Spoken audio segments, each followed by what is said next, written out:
Hola, buenas tardes o buenos días, depende de la hora que estén viendo este video. Nosotros somos el último equipo y vamos a hablarles sobre la norma oficial mexicana 062, SO 1999. Yo soy Nayel Rincón y voy a ser la primera expositora sobre este tema. Y empezamos sobre lo que es esta norma. Esta pues nos habla específicamente sobre las técnicas de producción, el cuidado y el uso de los animales que se utilizan en algún laboratorio. En esta exposición solo les vamos a hablar sobre los laboratorios internos o bajo techo.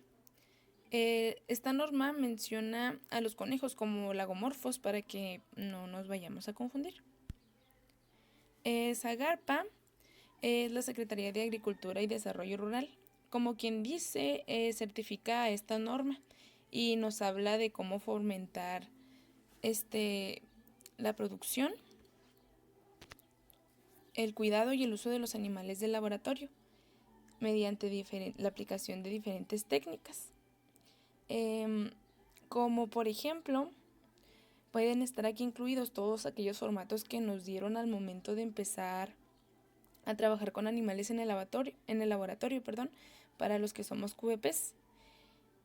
Pues todos estos formatos nos hablan de cómo es el correcto manejo del animal con el que vamos a trabajar, desde que empezamos a trabajar con él hasta el momento de su muerte. Y pues nos especifica todo aquello que debemos hacer mientras estemos trabajando con animales.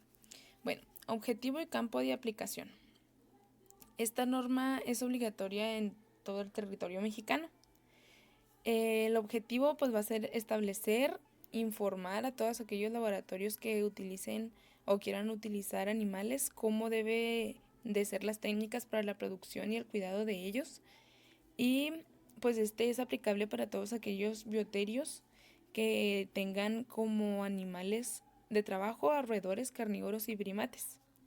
Y pues la Zagarpa siempre va a estar vigilando a estos laboratorios que manejen ese tipo de animales. Luego tenemos referencias para la correcta aplicación de la norma. Obviamente, para que esta norma, la 062, sea respetada al 100%, pues existen otro tipo de normas que se tienen que aplicar para que esto suceda. Por ejemplo, en el primer punto, que es la norma 003, esta nos habla de cómo operar este tipo de laboratorios en el área de zoosanitaria, pues como el tipo de limpiezas que se tendrían que manejar dependiendo del tipo de animales o maquinaria que se use en referencia a estos animales. En el siguiente punto, que es la norma 029, habla específicamente de cómo manejar las pruebas de análisis que se realizan a los animales que maneje el laboratorio, dependiendo de las instalaciones, ¿verdad?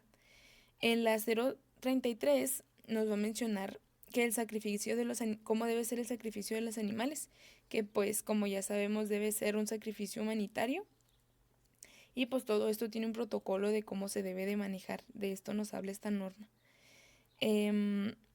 Pues me imagino de que sufran lo menos posible o que su sufrimiento sea nulo. En la siguiente norma, que es la 046, pues nos habla del Sistema Nacional de Vigilancia Epidemiológica. Me imagino yo de que pues esta tiene que estar en constante revisión, que no vaya a ocurrir alguna epidemia o qué hacer si ocurre. En la 051 nos habla de cómo tratar a los animales humanitariamente, cómo manejarlos. Luego, sí que la, la norma 087. Esta norma pues nos establece los requisitos para la separación, envasado, establecimiento y recolección, transporte, tratamiento y disposición final de todos los residuos peligrosos, biológico-infecciosos, que pues también los que somos QVP ya conocemos muy bien sobre esta norma, cómo se manejan todos aquellos residuos desde que los estamos trabajando hasta el momento de exportarlos, pues sí, para desecharlos. En la norma 008, perdón, pues es del Sistema General de Unidades de Medida. La 018 está relativa a los requerimientos y características de los servicios de regaderas, vestidores y casilleros. Esto viene pues más a los trabajadores, que me imagino que no solamente se aplica en este laboratorio de animales, sino en cualquier otro. Y por último la 028, que habla sobre el seguridad, código de colores para la identificación de fluidos conducidos en tuberías. Esto también pues viene siendo en cualquier tipo de laboratorio, lo podemos ver en el laboratorio que utilizamos en la escuela. Luego sigue el Comité Interno para el Cuidado y Uso de los Animales de Laboratorio. Bueno, en este nos habla de que cada institución que se encuentre en categoría B o C, me imagino que es una categoría más alta de más prestigio, van a requerir pues que trabaje ahí, que haya un médico veterinario con experiencia y titulado, y que obviamente pues su experiencia sea en medicina o ciencia veterinaria. También se necesitaría de un investigador de alta jerarquía de la propia institución con experiencia comprobable, al igual que el médico. Y por último, por mi parte, sería cómo manejan, bueno, esta norma habla de cómo se deben de obtener los animales que se van a manejar en ese tipo de laboratorio, en este caso de los que vamos a hablar, que son bajo techo, que son pues aquellos roedores o lagomorfos como los conejos. Todos los animales deben adquirirse conforme a los preceptos jurídicos aplicables tanto a las instituciones como a los particulares que reciben o negocian con animales. Obviamente, si nosotros tenemos cría de animales en nuestro laboratorio y vamos a vender o donar algunos de nuestros animales, pues se les debe dar a ellos información que describa todo su estatus microbiológico, genético y de las colonias que se han estado formando dentro de nuestro laboratorio. Yo soy María Fernanda y vamos a continuar con el certificado de salud. La norma dice que todos los animales comprados, donados o intercambiados deben acompañarse de su documentación sobre las condiciones de salud y calidad en la que los animales se produjeron, criaron y mantuvieron hasta antes de salir. Asimismo, se debe llenar un formato que contenga la siguiente información: nombre, dirección y razón social del proveedor, número de expediente que se otorga por la notificación de aviso de funcionamiento, especie, raza, cepa, cantidad total de animales, sexo indicando la cantidad de cada uno, esto en el caso de que sea más de un animal, fecha de nacimiento si se conoce, pruebas de laboratorio, incluyendo fecha de la última realización para así poder determinar el estado microbiológico cuando se requiera. Y por último, nombre y firma del médico veterinario zootecnista certificado en animales de laboratorio que avale el certificado. Después tenemos la salud animal. La norma dice que todas las instituciones en que se alojen animales de laboratorio con fines de investigación científica, desarrollo tecnológico e innovación, prueba y enseñanza deberán plantear programas sanitarios para la prevención de enfermedades. Las cajas y las jaulas se mantendrán limpias, secas y en condiciones aceptables. Se observarán los animales todos los días para detectar cambios en el comportamiento, heridas y enfermedades, y el agua suministrada debe ser potable y de libre acceso. Cuando hablamos de libre acceso, quiere decir que el animal debe de poder tomar agua cada vez que él quiera. Sobre la identificación y el registro, la norma especifica que todos los bioterios deben contar con diferentes registros para el control de animales, sean colonias de producción o animales bajo experimentación. Estos sistemas pueden ser o tarjetas por jaulas, jaulas individuales o colectivas, u hojas clínicas o impresos de computadora. Esto se refiere al registro. Y la identificación debe ser selectiva por especie o circunstancia y, de ser posible, de aplicación rápida e indoloro. En caso de no serlo, deberán aplicarse anestésicos o sedantes a juicio del veterinario. Los métodos de identificación aceptables son varios. Primeramente tenemos las tarjetas. Estas se colocan en las jaulas y los datos que en ellas figuran corresponden a los animales que contienen. Estas pueden llevar datos sobre la procedencia, inoculaciones, cirugías y nombre de él o los responsables del proyecto de investigación. Otro método pueden ser las marcas naturales. Estas consisten en características fenotípicas del animal.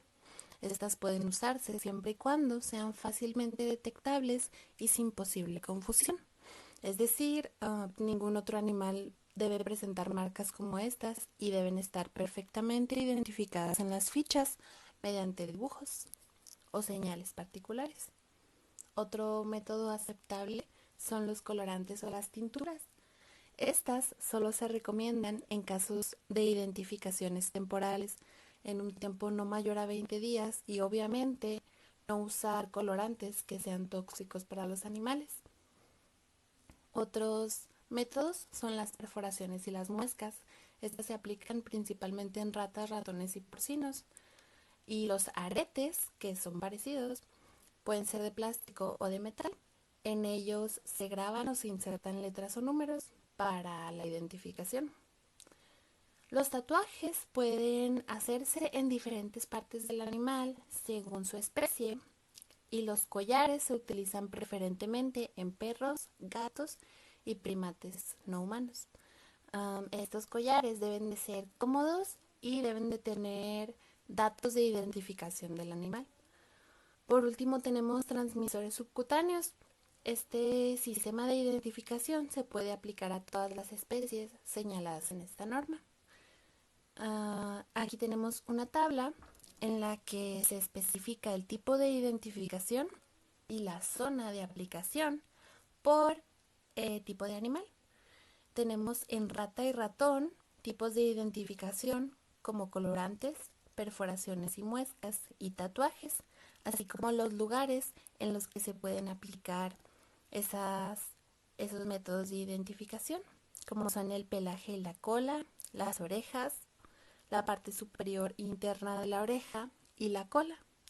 Para el conejo podemos usar tatuajes, aretes metálicos y collares. La zona de aplicación para estos sería la parte distal interna de la oreja lo más cercano a la base y el cuello. Hay para todos los animales, pero pues como esos son los que tenemos en el bioterio, esos son los de interés. Pueden leer en esta presentación todos los demás, tanto tipos de identificación como zona de aplicación para los demás animales.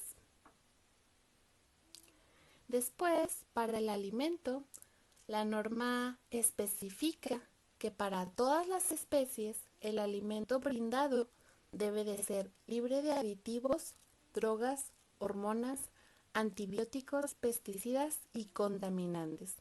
Debe de estar vigente de acuerdo a su periodo de caducidad y debe estar almacenado correctamente en bodegas o cuartos desinfectados, secos y ventilados, sobre tarimas o en contenedores. Esto para evitar que el alimento pues les haga daño a los animales y estos se enfermen o sufran en consecuencia. Tenemos animales que se presentan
Yo soy Angélica Silva y voy a continuar con los confinamientos o encierros primarios. Esto se refiere a los lugares donde vamos a tener a los animales del bioterio y van a variar dependiendo de los requerimientos de los mismos. En el caso de los roedores, estos encierros primarios deben tener ciertas características. Aun cuando en condiciones experimentales pueden variar, las características van a ser que satisfagan las necesidades fisiológicas, es decir, alimentación, defecación, micción, entre otras, y también sus necesidades conductuales, permitiendo así los movimientos normales y que se ajusten a las posturas características de la especie. También, cuando esté indicado, deberá favorecer la reproducción y la crianza. Deberá permitir las interacciones sociales entre los individuos de la especie, el establecimiento de jerarquías y las conductas de escape. Debe brindar una ventilación e iluminación adecuada. Favorecer que los animales se mantengan limpios y secos. También deben ser seguras, impidiendo el escape de los animales o el entrampamiento de las extremidades. Deben tener bordes y aristas redondeadas.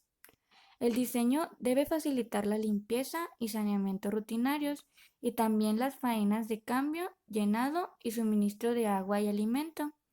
Se debe permitir la observación de los animales en todo momento. Los materiales para la construcción de las jaulas deben ser resistentes, durables e impermeables. Debe mantenerse en buenas condiciones de uso y por último se recomienda alojar a los roedores en jaulas con piso sólido y material de lecho. En este cuadro tenemos como marca la norma el espacio mínimo para roedores de laboratorio mantenidos en jaulas o cajas. Podemos observar el peso en gramos de los diferentes roedores, el espacio mínimo por animal en centímetros cuadrados según su peso y la altura en centímetros del piso al techo de la jaula o caja. Estas medidas del espacio permitirán a los roedores mantener movimientos normales que serán característicos de la especie.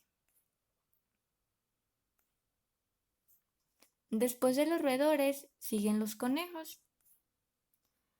En cuanto a la alimentación de los conejos, la norma debe cubrir los requerimientos mínimos nutricionales para las etapas de crecimiento, gestación y lactación, los cuales van a ser proteína cruda no menos del 16%. En el caso de la grasa cruda no debe ser menos del 2.5%. En la fibra cruda no debe ser menos del 14% y por último, en cenizas no más del 8%. En el caso de los confinamientos o encierros primarios, los conejos de laboratorio requieren de jaulas con características especiales, las cuales van a ser que el material de la jaula debe ser resistente, seguro y a prueba de escape. Las jaulas deben de permitir un fácil acceso al alimento y agua. Se recomienda como material jaula con rejilla de acero inoxidable, con piso de malla de alambre, con 1.5 centímetros aproximadamente de separación. Las jaulas deben tener suficiente amplitud y altura para permitir a los conejos movimientos y posturas naturales. Los requerimientos mínimos de espacio se mencionan en el cuadro, donde se pueden observar, de acuerdo al peso del conejo, cómo debe ser el área del piso, que está señalada en metros cuadrados, y la altura de la jaula en centímetros. En el caso de la salud animal, la norma señala que todo animal, antes de ser sometido a cualquier procedimiento, debe ser bañado, vacunado contra la rabia y pasar por un periodo de cuarentena. Este periodo de cuarentena no podrá ser menor de 15 días, tiempo durante el cual se debe observar diariamente al animal para detectar algún signo de enfermedad, comportamientos extraños y, en tal momento, heridas. Tanto las áreas de cuarentena, las jaulas individuales, las áreas para ejercicio y demás lugares donde se albergan los animales deben mantenerse limpias y las áreas de cuarentena deben desinfectarse siempre después de cada utilización.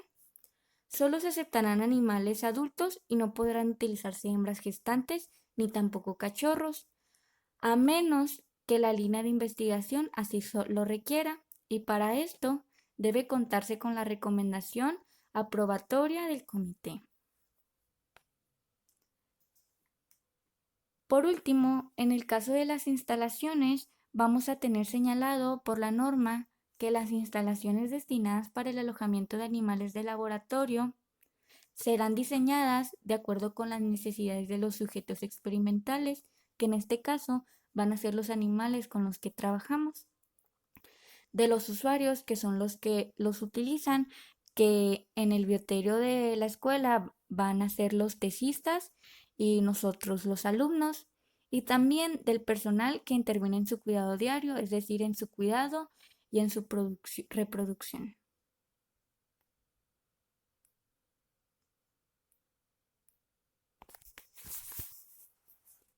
Hablar sobre las instalaciones interiores bajo techo. Van a ser todas aquellas áreas y recintos que se encuentren en el interior del edificio, independientemente de su uso, función y especies animales que puedan alojar, tienen que cumplir con algunos requisitos, los cuales son un clima propio, una buena iluminación y un espacio suficiente para realizar todos los trabajos. En localización y ubicación, pues va a haber áreas destinadas a la experimentación y otras al alojamiento de los animales. Estas estarán ubicadas de forma independiente a la ocupación humana para evitar el estrés de los animales y así no afectar el confort y la salud de los mismos. Además, para mantener una mayor higiene en el bioterio. Aquí agregamos una imagen del croquis del bioterio de nuestra facultad, donde además de ver las áreas, se pueden encontrar las rutas de evacuación, los extintores, el tablero eléctrico, el punto de reunión y las salidas de emergencia. En la área para animales, pues aquí se van a alojar los animales que se encuentran separados, ya sea por especie o en aislamiento, ya que varios de ellos van a pasar por un proceso de experimentación. En recepción para animales, pues esta va a ser una área destinada al alojamiento de nuevos animales, para evitar así un contacto rápido y directo en las colonias que ya están establecidas en el bioterio y así evitar una posible transmisión de enfermedades. Esto se lleva a cabo en un lapso de 15 a 30 días. Lo mismo sucede en la área de cuarentena, solo que aquí varían los días y este es un sector específico para aquellos animales que estarán aislados de las colonias ya establecidas y esta área debe de contar con espacio suficiente, ya que se realizarán evaluaciones y tratamientos que son indispensables para acondicionar al animal antes de su uso experimental. Un ejemplo de estas áreas sería la utilización de conejos para el laboratorio de inmunología, ya que pues estos tuvieron que pasar por el área de cuarentena y acondicionamiento. Igual que aquí en el cuarto de producción y mantenimiento para los animales, ya que en esta área van a estar alojados los animales que van a estar, ya sea que hayan sido inoculados por radioisótopos y agentes infecciosos o bien otras sustancias tóxicas. Mientras que el cuarto de procedimientos diversos o de uso múltiple se va a contar con herramientas, ya que se va a manipular experimentalmente a los animales, darles su tratamiento, tal vez recolección de fluidos y necropsias, entre otros procedimientos. En el área de cirugía se va a contar con un equipo necesario y adecuado para el desarrollo de las actividades experimentales y de enseñanza a los alumnos, y también debe de contar con una condición aséptica aceptable. En el área de recuperación va a ser un área destinada y equipada de acuerdo a las necesidades de atención de los animales que pasaron por un procedimiento invasivo, en este caso que hayan pasado por el área de cirugía. Y las áreas de apoyo, dependiendo del programa de trabajo de los servicios de bioterio, pues debe de integrarse. En el caso de la facultad, el área de apoyo sería hacia la docencia e investigación, y pues sus objetivos serían crear, reproducir, cuidar, mantener y proveer animales del laboratorio con en cantidad y calidad adecuada para satisfacer las necesidades de todo el personal. En almacén de equipo, pues aquí se van a encontrar todas las jaulas y accesorios de uso rutinario para el bioterio. En el área de preparación de dietas, pues tiene que estar destinada y equipada hacia esto, hacia el área de alimentación y las dietas que van a llevar las distintas especies de animales. Y mientras que en el área de lavado contará con un equipo necesario para satisfacer los requerimientos de limpieza y desinfección del bioterio y pues también del personal. Depósito y eliminación de desechos del bioterio. Los desechos tales como cadáveres, órganos o sus partes, que son tejidos, líquidos corporales y tanto materiales punzocortantes, entre otros, se consideran residuos peligrosos biológico-infecciosos. Estos deben ser manejados y eliminados de acuerdo con la norma NOM 087 ECOL 94. Mientras en el área de descanso y vestidores para el personal, las instalaciones deben contar con lavabos provistos de agua corriente, jabón, toallas desechables o secadores de aire y un bote de basura. Estos son los criterios que se deben seguir dispuesto en la NOM 018 CTPS 1993. Los pisos deberán contar con una superficie lisa, impermeable y de resistencia satisfactoria, como para permitir durabilidad, facilidad de limpieza y desinfección. Las paredes de los cuartos de animales deben poseer resistencia e impermeabilidad y deben ser de superficie lisa y carentes de grietas. Los cuartos de animales contarán con puertas resistentes y durables, y sus características de construcción deben impedir la entrada de fauna nociva. En los pasillos se deben contar con trampas de ruido que procuren la estabilidad ambiental. Las tuberías de las instalaciones siguen los códigos de colores estipulados en la NOM 028 STPS 1994. Mientras en tanto, en el control del medio ambiente debe ser objetivo de máxima atención para el animal del laboratorio, ya que si hay una pequeña variación, estos pueden afectar negativamente a la respuesta experimental. Como se muestra en el cuadro número 8, hay un rango de temperatura y humedad relativa. En los animales de pequeño tamaño, como por ejemplo el ratón, la rata, el hámster, el ciervo o el cobayo, deben tener una temperatura de entre 18 y 26 grados centígrados y su humedad relativa debe ser entre 40 y 70%. Mientras con el conejo, al ser un animal un poco más grande, su temperatura es un poco más amplia, de 16 a 26 grados centígrados, pero es la misma humedad relativa. Se debe poseer un sistema de ventilación que cubra un rango mínimo de 15 a 18 recambios de aire por hora. Esto debe ser interrumpido a las 24 horas del día. En la iluminación, mediante luz artificial, deben ser de tipo lámparas fluorescentes. La intensidad lumínica no debe exceder de 1345 lúmenes para el desarrollo de tareas generales de limpieza, observación y de registro. Se deben contar con dispositivos de contención y control de ruido en equipos rodables, como tanto puede ser los carros de servicio. La intensidad de ruido no debe ser mayor a 85 decibeles. Las técnicas experimentales se debe incluir la analgesia y anestesia, debido a que cualquier procedimiento que cause un dolor mayor o molestia en el animal, que puede ser producida por inyección o marcaje en orejas, requerirá el uso de tranquilizantes, analgésicos o anestésicos. Y si es necesario efectuar un procedimiento doloroso sin el uso de estos pueden afectar los resultados o el propósito del experimento y deben ser aprobados por el comité. Cuando se va a usar un fármaco, este debe ser responsabilidad del investigador, quien puede consultarlo con un médico veterinario. No se permite la utilización de relajantes musculares o drogas paralizantes del tipo de la succinilcolina, guayacolato de glicerol o curariformes, ya que no son anestésicos. La selección de dosis dependerá de la especie, cepa o raza, edad, porcentaje de grasa en el cuerpo y la condición del animal. El animal, previamente a la anestesia, debe someterse a un periodo de ayunas. Y este animal, cuando va a ser anestesiado, debe ser manejado siempre con cuidado, pero con firmeza, procurando la seguridad del personal que lo manipula. Se recomienda el uso de preanestésicos, siempre y cuando el procedimiento experimental permita el uso de tranquilizantes, analgésicos y anticolinérgicos antes de suministrar el anestésico, debido a que estos ayudan a inducir la anestesia más suavemente y que reducen o eliminan la etapa de excitación. Los tranquilizantes reducen la presión del animal, lo cual facilita su inmovilización para la inyección intravenosa.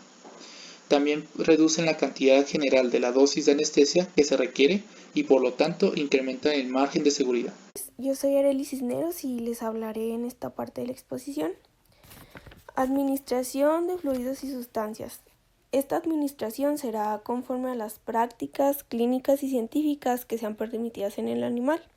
Si el procedimiento causa estrés, dolor, se usarán sedantes, anestésicos o analgésicos, al menos de que esto esté contraindicando el procedimiento que se vaya a llevar a cabo. Si este es el caso, se tiene que exponer el caso ante un comité para decidirse si se puede proceder sin ninguna de estas sustancias o no se permite el procedimiento.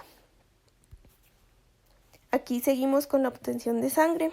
La obtención de sangre no será de la vena que nosotros deseemos.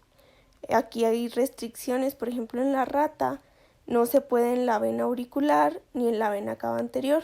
En las que sí están permitidas es en el corazón, en el seno orbital, etc. Aquí tenemos de diversos animales, pero pues el que más utilizamos nosotros es la rata o el ratón, que prácticamente tienen las mismas como los mismos impedimentos al momento de puncionar.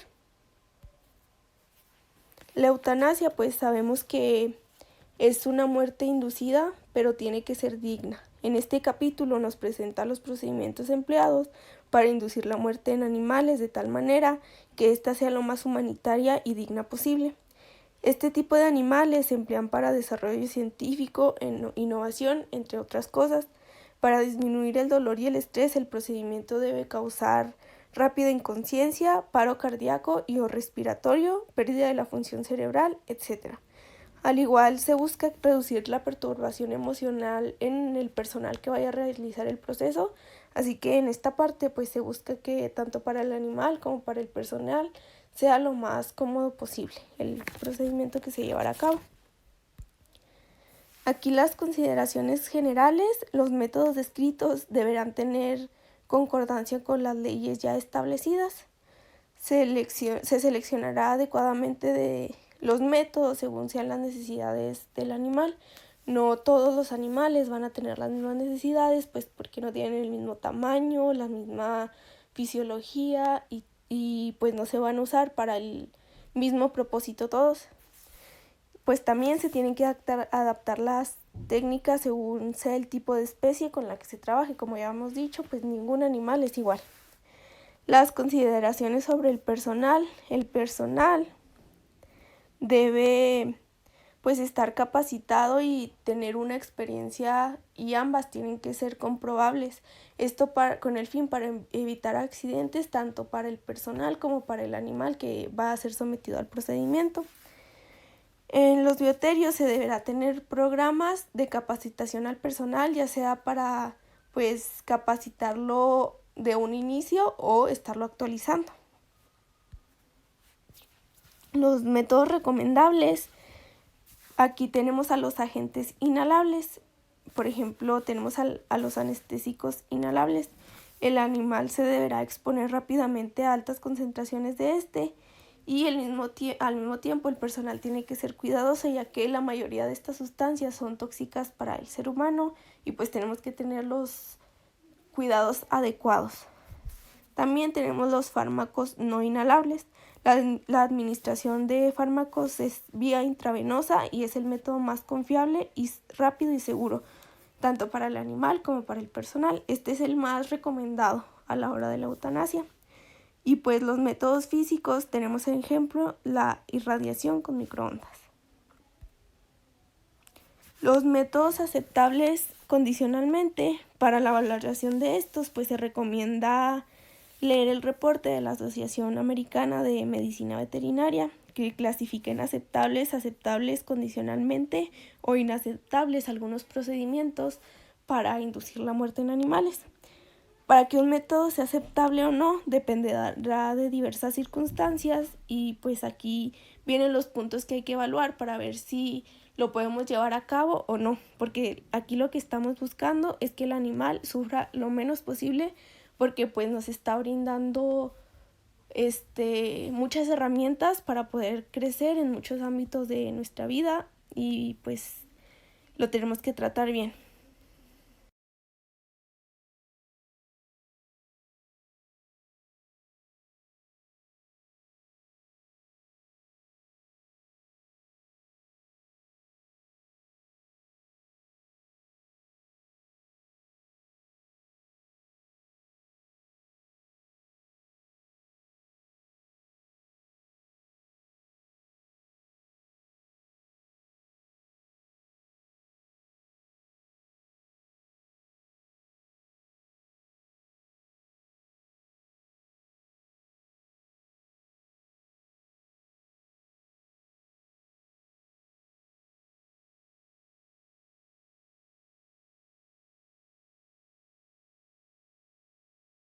Bueno, yo les voy a hablar de los métodos inadmisibles de eutanasia. Estos métodos solo deben considerarse bajo circunstancias extraordinarias y se debe ofrecer una justificación científica o de otra índole convenciente.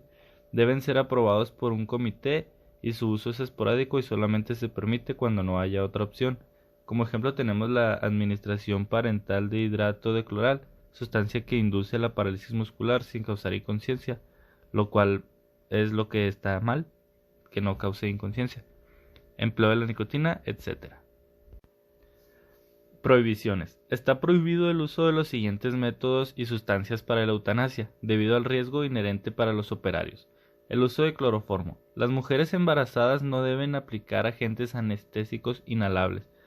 Por consideración ética, no se consideran métodos humanitarios y por tanto se prohíbe el uso de los siguientes: contusión en la cabeza, ahogamiento del animal, embolismo gaseoso provocado por la inyección intravascular de aire, envenenamiento, entre otros. Más adelante lo vamos a ver en una pequeña tabla.